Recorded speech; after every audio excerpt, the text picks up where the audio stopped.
Neela cooking ಚಾನೆಲ್ಗೆ ಇವತ್ತು ತುಂಬಾ ರುಚಿಯಾಗಿರುವ ಚಿಕನ್ ಕರಿ ಯಾವ ರೀತಿ ಮಾಡೋದಂತ ನೋಡೋಣ. ಈಗ ಒಂದು ಚಿಕ್ಕ ಕಡಾಯಿಗೆ ಸ್ವಲ್ಪ ಎಣ್ಣೆ ಹಾಕಿ ದೊಡ್ಡ ಸೈಜ್ ಈರುಳ್ಳಿ ಒಂದು ಹಾಕ್ಕೊಳ್ಳಿ, ಸ್ವಲ್ಪ ಜೀರಿಗೆ ಮತ್ತು ಸ್ವಲ್ಪ ಸೋಂಪು ಹಾಕ್ಕೊಬೇಕು. ಒಂದು ಅರ್ಧ ಟೇಬಲ್ ಸ್ಪೂನ್ ಆಗೋಷ್ಟು ಜೀರಿಗೆ ಹಾಕ್ಕೊಳ್ಳಿ. ಹಾಕಿ ಚೆನ್ನಾಗಿ ಒಂದು 2 ನಿಮಿಷ ಗಂಟ ಈರುಳ್ಳಿದ ಹಸಿ ಸ್ಮೆಲ್ ಹೋಗೋ ಗಂಟ ನಾವು ಗೋಲ್ಡನ್ ಕಲರ್ ಆಗೋ ಗಂಟ ಈರುಳ್ಳಿನ ಚೆನ್ನಾಗಿ ಫ್ರೈ ಮಾಡ್ಕೊಬೇಕು. ಒಂದು ಕೈ ಹಿಡಿ ಆಗೋಷ್ಟು ಕೊಬ್ಬರಿ ತುರಿ ಹಾಕ್ಕೊತಾ ಇದ್ದೀನಿ.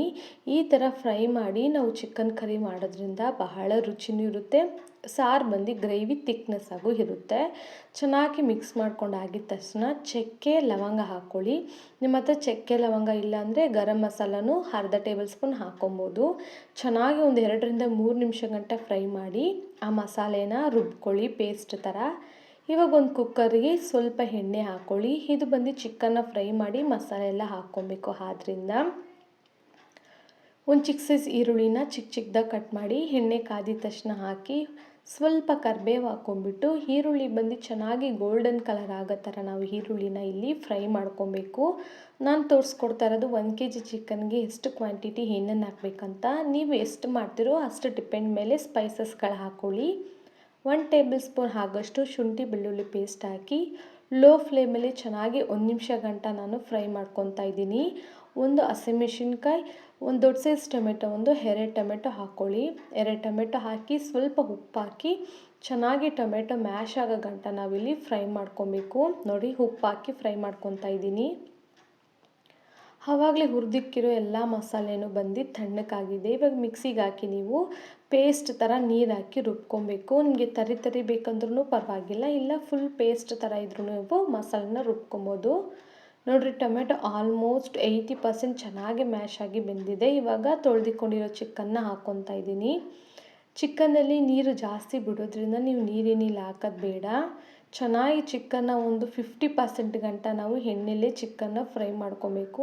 ನೋಡಿ, ಸ್ವಲ್ಪ ಅರಿಶಿನ ಪುಡಿ ಹಾಕಿ ಈ ಥರ ಮಿಕ್ಸ್ ಮಾಡಿ ಒಂದು 15 ನಿಮಿಷ ಗಂಟ ಮೀಡಿಯಮ್ ಫ್ಲೇಮಲ್ಲಿ ನಾವು ಚಿಕನ್ನ ಬೇಯಿಸ್ಕೊಂಡ್ರೆ ಈ ಥರ ನೀರು ಬಿಟ್ಕೊಳ್ಳುತ್ತೆ. ನೀರೇನು ನಾವು ಹಾಕಿಲ್ಲ, ಆದರೆ ಚಿಕನಲ್ಲಿರೋ ನೀರೆಲ್ಲ ಯಾವ ರೀತಿ ಬಿಟ್ಕೊಂಡಿದೆ ಅಂತ ನೋಡಿದ್ದೀರಲ್ಲ. ಇವಾಗ ಸ್ಪೈಸಸ್ಗಳು ಹಾಕೋಣ. ಅರ್ಧ ಟೇಬಲ್ ಸ್ಪೂನ್ ಆಗೋಷ್ಟು ಸಾಂಬಾರು ಪುಡಿ ಹಾಕ್ಕೊಳ್ಳಿ. 1 table spoon chilli powder, 2 table spoon ಧನಿಯಾ ಪೌಡರ್ ಹಾಕ್ಕೊಳ್ಳಿ. ಧನಿಯಾ ಪೌಡರ್ ಹಾಕಿ ಆಚಿ ಚಿಕನ್ ಮಸಾಲ ಒಂದು ಅರ್ಧ ಪ್ಯಾಕೆಟ್ ಹಾಕ್ಕೊಳ್ಳಿ ಸಾಕು. ನಾನು ತೋರಿಸ್ತೀನಿ ನಿಮಗೆ. ಆಚೆ ಚಿಕನ್ ಮಸಾಲ ಇಲ್ಲ ಅಂದರೆ ಅದ್ರದ್ದು ಸ್ಪೈಸಸ್ ನೀವು ಬಂದು ಬಿರಿಯಾನಿ ಮಸಾಲನೂ ಹಾಕ್ಕೊಬೋದು ಸ್ವಲ್ಪ, ಅಥವಾ ಆಚೆ ಚಿಕನ್ ಮಸಾಲ ಇಲ್ಲ ಅಂದರೂ ಪರವಾಗಿಲ್ಲ, ಪೆಪ್ಪರ್ ಪೌಡ್ರ್ ಹಾಕ್ಕೊಬೋದು ಇಲ್ಲಿ. ನೋಡಿರಿ, ಎಲ್ಲ ಥರ ಸ್ಪೈಸಸ್ ಹಾಕಿ ಲೋ ಫ್ಲೇಮಲ್ಲಿ ಒಂದು 5 ನಿಮಿಷ ಗಂಟ ಮಸಾಲೆ ಎಲ್ಲ ಎಣ್ಣೆ ಬಿಡೋ ಗಂಟ ಫ್ರೈ ಮಾಡ್ಕೊತಾ ಇದ್ದೀನಿ.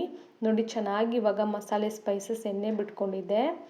ಇವಾಗ ನಾವು ರುಬ್ಬಿಕೊಂಡಿರೋ ಮಸಾಲ ಇದರಲ್ಲಿ ಹಾಕ್ಕೊಬೇಕು.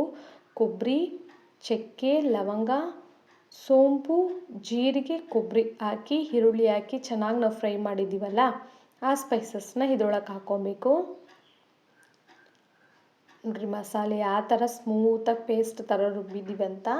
ಇವಾಗ ಇದ್ರಲ್ಲಿ ಹಾಕಿ ಜಾರೊಳಗೆ ಇನ್ನು ಸ್ವಲ್ಪ ನೀರು ಹಾಕಿ ಮಿಕ್ಸ್ ಮಾಡಿ ನಾವಿಲ್ಲಿ ಹಾಕ್ಕೊಬೇಕು.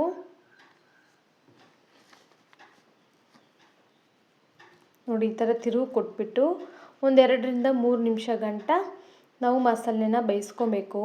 ಆಲ್ರೆಡಿ ಈರುಳ್ಳಿ ಎಲ್ಲ ಚೆನ್ನಾಗಿ ಕೊಬ್ಬರಿನ ನಾವು ತುರಿದು ಫ್ರೈ ಮಾಡಿ ಹಾಕಿದ್ದೀವಿ. ಒಂದು 5-6 ನಿಮಿಷ ಎಣ್ಣೆ ಬಿಡೋ ಗಂಟ ನಾವು ಫ್ರೈ ಮಾಡ್ಕೊಬೇಕು. ನಿಮಗೆ ಇಷ್ಟೇ ಗ್ರೇವಿ ತಿಕ್ನೆಸ್ ನಮಗಿದ್ರೆ ಸಾಕು ಅಂದರೆ ನೀವು ಇಲ್ಲಿಗೆ ನೀವು ಯೂಸ್ ಮಾಡ್ಕೊಬೋದು.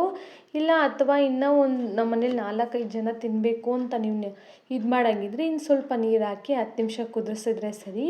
ಬಿಸಿ ಬಿಸಿಯಾಗಿರೋ ಚಿಕನ್ ಕರಿ ರೆಡಿಯಾಗಿದೆ. ಎಲ್ಲ ಥರ ರೆಸಿಪಿ ಟ್ರೈ ಮಾಡಿದರೆ ಈ ಥರ ಒಂದು ಸಲ ನೀವು ಟ್ರೈ ಮಾಡಿ ನೋಡಿ.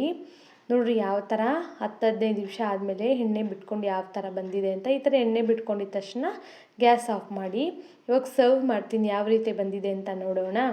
ನೋಡಿರಿ, ಲೆಗ್ ಪೀಸ್ ಚಿಕನ್ ಎಲ್ಲ ಯಾವ ರೀತಿ ಬೆಂದಿದೆ ಅಂತ. ಗ್ರೇವಿ ನೋಡಿ ಇವಾಗಲೇ ಥಿಕ್ನೆಸ್ ಆಗಿದೆ, ಆಮೇಲೆ ಸ್ವಲ್ಪ ಹೊತ್ತಾದ್ಮೇಲೆ ಇನ್ನೂ ಗ್ರೇವಿ ಥಿಕ್ನೆಸ್ ಆಗಿರುತ್ತೆ. ನೀವು ಟ್ರೈ ಮಾಡಿ ನೋಡಿ. ಈ ಥರ ರೆಸಿಪಿ ಎಲ್ಲ ಥರ ಮಾಡಿದ್ದೀರಾ, ಈ ಥರ ಒಂದು ಸಲ ಟ್ರೈ ಮಾಡಿ ನೋಡಿ. ಈ ರೆಸಿಪಿ ಹೆಂಗಿತ್ತು ಅಂತ ಕಮೆಂಟ್ ಮೂಲಕ ತಿಳಿಸಿ. ನೀವು ಇದೇ ಥರ ಟ್ರೈ ಮಾಡಿದರೆ ಎಸ್ ಅಂತಲೂ ಕಮೆಂಟ್ ಮೂಲಕ ನಂಗೆ ತಿಳಿಸ್ಬೋದು.